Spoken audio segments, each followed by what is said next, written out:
Алматы қаласы бойынша сыбайлас жемқорлыққа қарсы қызмет осыған дейін Алматы қаласы бойынша мемлекеттік кірістер департаментінің жеке шоттарды есепке алу және жүргізуді бақылау бөлімінің басшысы Қадыроваға, Алматы қаласы бойынша мемлекеттік кірістер департаментінің жетекші маманы Илимоваға, Лазара Групп жауапкершілігі шектеулі серіктестігінің директоры Турдиева мен Талыспаевқа лауазымды өкілеттіктерді асыра пайдалану және алаяқтық фактілері бойынша сотқа дейінгі тергеуді аяқтаған болатын.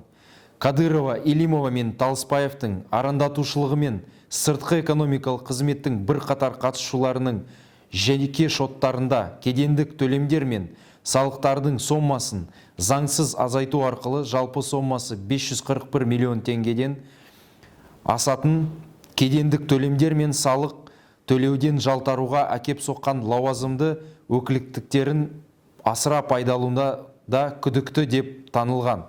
Ағымдағы жылы 10 наурызда Алматы қаласының номер 2 Медеу аудандық сотының үкімімен Кадырова, Илимова мен Талыспаева 4 жылға бас бостандығынан шектеу тағайындалған.